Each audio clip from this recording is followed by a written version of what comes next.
j'ai fait la découverte suivante, c'est que les vendeurs d'exception, les commerciaux qui réussissent, aiment ce qu'ils font. Ils aiment la vente.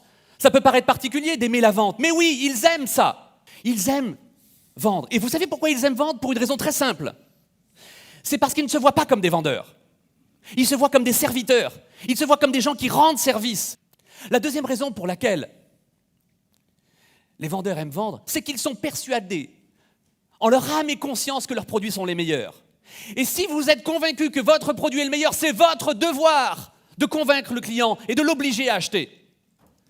Vous avez cette obligation de le convaincre, vous avez cette obligation de le faire acheter, parce que s'il n'achète pas chez vous, ça veut dire que vous lui laissez faire un très mauvais choix, vous lui rendez un très mauvais service en lui laissant acheter un mauvais produit.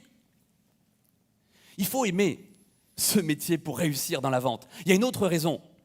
C'est parce que si vous n'aimez pas ce que vous faites, tôt ou tard, dans cette fonction qui est la fonction commerciale ou entrepreneuriale, tôt ou tard, vous rencontrez un mur. Et si vous n'êtes pas animé d'une passion, vous ne pouvez pas vous relever quand vous avez un genou à terre. Parce qu'il faut de la passion, il faut de l'enthousiasme, il faut de la persévérance, de l'opiniâtreté, de la résistance à l'échec dans cette profession. Et sans passion, c'est pas possible de tenir. Si vous n'avez pas une bonne raison, vous ne tiendrez pas plus d'une saison. Est-ce que quelqu'un a un billet de 10 €? Mademoiselle, vous voulez venir sur scène, s'il vous plaît? Vous appelez comment? Linda, je voudrais vous vendre ce gobelet en papier. 10 €. Il est vide. Mais je vous assure que vous vous en féliciterez. Ça vous rend vraiment la peine que vous le preniez. Et on a 1000 personnes qui sont là, qui vous regardent. La transaction sera définitive. Je prends votre billet, je vous donne ce gobelet, je ne vous rendrai pas votre billet, mais je vous assure, ça en vaut la peine. Non mais, faites-moi confiance. Prenez-le. Merci. On est d'accord? Mais croyez-moi, ça en vaut la peine. Oui. C'est fini. Merci beaucoup.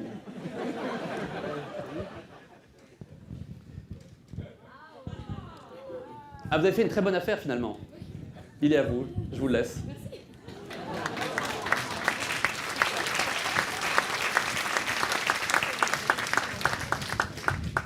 J'ai une question. Est-ce que quand vous vendez un produit 1000 €, est-ce que vous êtes absolument convaincu qu'il en vaut 2000? J'aurais eu aucune difficulté à insister, à la contraindre, à l'obliger à m'acheter mon gobelet parce que je savais qu'il y avait un billet de 20 € dedans. Le plus bel investissement que vous puissiez faire, c'est d'investir dans votre formation. Vous formez à cette croyance que votre produit, c'est le meilleur. Vous devez vous auto-convaincre, vous auto-vendre avant d'aller évangéliser. Quand vous serez intimement convaincu que vous lui en donnez beaucoup plus pour son argent, vous vendrez n'importe quoi. Notre éducation est particulière. La France, particulièrement, a une habitude, un entraînement à la critique.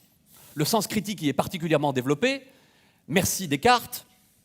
Et la tendance naturelle, c'est de toujours voir ce qui ne va pas.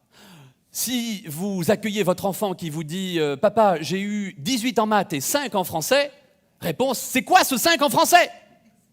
Notre réflexe, c'est de voir ce qui ne va pas. La culture américaine est très différente de ce point de vue-là. Une maîtresse française qui demanderait à un élève « 2 plus 2 », l'élève répond « 3 », la maîtresse répondrait « Faute, erreur !» Aux États-Unis, 2 plus 2, l'enfant répond 3, presque.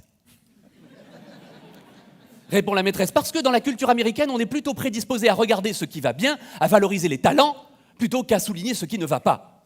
Aux États-Unis, vous savez quand est-ce qu'un élève est convoqué par la direction de l'école? Quand il passe de B à A.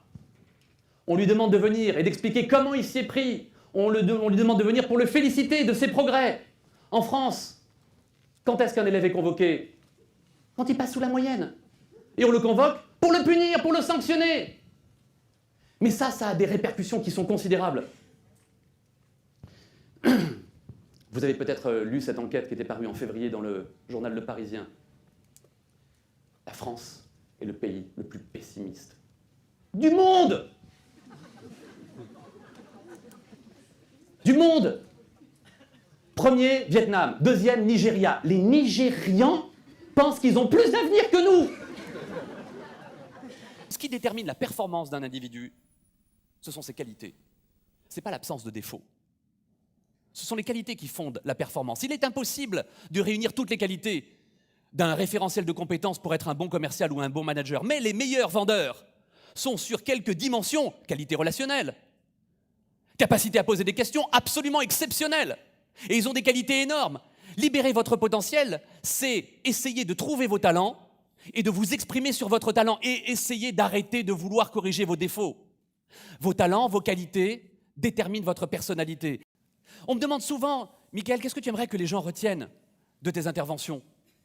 Moi, j'aimerais que vous reteniez la chose suivante, c'est que j'aime passionnément ce que je fais. J'aimerais que vous puissiez vous dire, ce gars-là, manifestement, il adore ce qu'il fait. Vous savez pourquoi ? Parce que si vous pensez que j'aime ce que je fais, il y a une chance pour que vous m'accordiez un petit peu plus d'attention. Et si vous m'accordez plus d'attention, il y a une chance que vous m'écoutez davantage et que si vous m'écoutez davantage, vous aurez envie de le mettre en pratique. Et si vous mettez en pratique, vous réussirez. Et si vous réussissez, eh bien, ce sera ma récompense.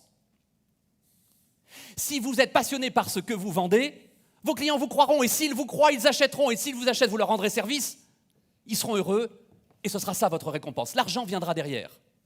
L'argent suivra. Je viens de passer 1h15 passionnant, vraiment, j'ai appris plein de choses. Je ressors de là, j'ai pas vu le temps passer. Voilà, j'ai l'impression que ça fait 5 minutes que je suis dans la salle et j'ai appris une tonne de choses. Donc je recommande vraiment de suivre ceux qui ont la chance de suivre ces conférences. Franchement, il faut y aller, c'était extra. En 40 ans de carrière en immobilier, je n'ai jamais vu ça. Et il a un optimisme et on devrait le voir partout. Ça donne la pêche et la patate, comme on dit. Donc je vous recommande vraiment d'aller voir cette conférence. On ne voit pas le temps passer, c'est vraiment quelque chose de super important. Et je pense que c'est quelque chose qui marque pour l'avenir et qui donne envie d'aller de l'avant. Et on devrait plus parler de ce genre de personnes dans le monde plutôt que ce qui ne va pas et ce qui ne donne pas envie d'aller de l'avant. Ici, on vient prendre de l'énergie et avec ce monsieur, Michael Aguilar, on repart avec beaucoup d'énergie. Je suis vraiment impressionnée par non seulement les qualités de Michael Aguilar, mais surtout sa capacité à donner envie